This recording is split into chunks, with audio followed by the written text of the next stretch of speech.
RBI के पूर्व governor और ग्लोबल इकोनॉमी में एक खास पहचान रखने वाले रघुराम राजन ने कहा है कि भारतीय अर्थव्यवस्था में आ रही वी शेप रिकवरी यानी बहुत तेजी से हो रहे सुधार पर हल्ला मचाने या शेखी बघारने की जरूरत नहीं है।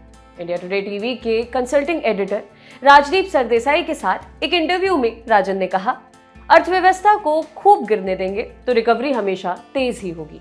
उन्होंने कहा कि भारत को वे विकास दर हासिल करने के लिए अभी बहुत कुछ करने की जरूरत है, जिसका वे असल हकदार है।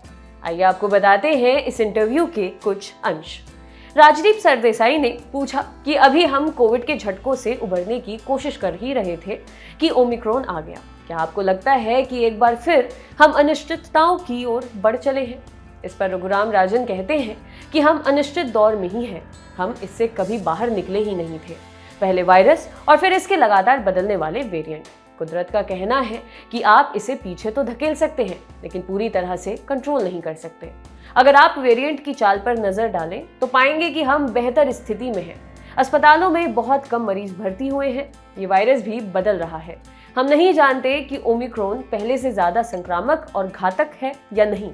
हमें जल्द ही पता चल जाएगा, लेकिन उम्मीद यही है कि देर सबेर ये वायरस भी पृष्ठभूमि में चला जाएगा, जैसे दूसरी बीमारियां और वायरस चले गए।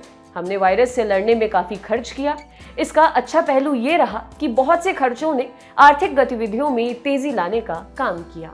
सामान और सेवाओं की उपलब्धता तो बढ़ी ही है, डिमांड भी तेज हुई है, लेकिन बुरा पक्ष ये है कि इसके कई जख्म गहरे हैं, जिनके निशान खासकर उन देशों में साफ देखे जा सकते हैं जो इकोनॉमी को पर्याप्त सपोर्ट नहीं दे पाए। इनमें लैटिन अमेरिका और साउथ अफ्रीका के साथ भारत को भी जोड़ सकते हैं। इस लिहाज से दुनिया दो हिस्सों में बट रही है। एक वो देश जिन्होंने अच्छा प्रदर्शन किया और एक वो जो अच्छा नहीं कर पा रहे। भारत के भीतर भी एक तरह का बंटवारा है। एक वो लोग हैं जो इस संकट से बुरी तरह प्रभावित हुए, दूसरे वे जिन पर बहुत ज्यादा असर नहीं पड़ा, या वो लोग जिनके पास इससे निपटने के लिए पर्याप्त पैसा था। दूसरा सवाल ये था कि क्या सबसे बुरा दौर खत्म हो गया है? रघुराम राजन ने कहा, अगर इस धारणा पर चलें कि ये वेरिएंट उतने घातक नहीं होंगे जितना पहला वायरस था, तो कह सकते हैं कि हम मुश्किलों से बाहर निकलने की ओर हैं। अभी हम इस वायरस से लड़ना और इकोनॉमी को संभालना सीख रहे हैं, लेकिन सप्लाई की तुलना में ज्यादा डिमांड के चलते महंगाई बढ़ रही है। ज्यादा ट्रांसपोर्टेशन लागत से चीजें भी महंगी हो रही हैं। लेबर क्रंच भी है, जिससे भी महंगाई दर में इजाफा हो रहा है। ये दुनिया के किसी एक हिस्से तक सीमित नहीं है। महंगाई को काबू करने के लिए दुनिया भर के केंद्रीय बैंकों ने नीतिगत सख्ती शुरू कर दी है। तीसरा प्रश्न, क्या भारत को भी मॉनेटरी पॉलिसी में सख्ती करनी होगी? निश्चित तौर पर हमें महंगाई पर ध्यान देना होगा। मुझे पूरा भरोसा है कि आज मॉनेटरी पॉलिसी कमेटी अपनी बैठक में देखेगी कि क्या करना है। बढ़ती महंगाई दरों ने चीन की अर्थव्यवस्था में भी सुस्ती ला दी है। इससे भी कुछ मौके बन रहे हैं और कुछ देश उस स्पेस को भरने की कोशिश कर रहे हैं।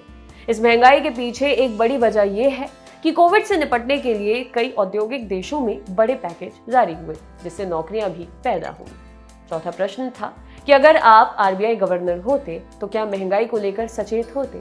इस पर रघुराम राजन कहते हैं कि बहुत कुछ ग्रोथ के हालात पर निर्भर करता है। आपको देखना होगा कि क्या अर्थव्यवस्था में पर्याप्त सप्लाई है कि महंगाई आसमान भी न छुए और डिमांड भी पूरी हो सके। भारतीय अर्थव्यवस्था एक बड़ी गिरावट से उबर रही है। आरबीआई को इस सवाल का हल ढूंढना है कि क्या ये रिकवरी हमारी सप्लाई की क्षमता से भी ज्यादा मजबूत हो चली है। रघुराम राजन से जब पूछा गया कि क्या आप भारत में वी शेप रिकवरी देख रहे हैं, तो उन्होंने कहा, वी शेप रिकवरी कोई ऐसी चीज नहीं जिस पर बहुत हल्ला मचाया जाए। अर्थव्यवस्था को खूब गिरने दें तो रिकवरी भी हमेशा तेज ही होगी। सवाल है कि क्या हम पूरी तरह उबर चुके हैं और वापस उस ओर बढ़ रहे हैं जिस लेवल की ग्रोथ हमारी हुआ करती थी। कुछ मायनों में हम उस स्तर तक जरूर पहुंच चुके हैं जहां साल 2019 में थे, लेकिन बहुत से देश ये स्तर हासिल कर चुके हैं। हम अकेले देश नहीं हैं जो रिकवर कर रहे हैं। हम एक तेजी से बढ़ने वाली अर्थव्यवस्था रहे हैं। पिछले 2 साल में हम वो तेजी नहीं पा सके। असल बात यह है कि हमने वे जमीन हासिल की है जो हमने गिरावट के दौरान खोई थी, लेकिन वे जमीन अभी भी हमसे दूर है जो उसके पहले खोते आ रहे थे, क्योंकि हमारी अर्थव्यवस्था पहले भी तेजी से बढ़ रही थी। अभी हमें वे ग्रोथ रेट हासिल करने के लिए बहुत कुछ करने की जरूरत है जिसका भारत हकदार है। आपके लिए रिपोर्ट तैयार की थी हमारे साथी प्रमोद ने। देखते रहिए दी लंदन टॉक। शुक्रिया।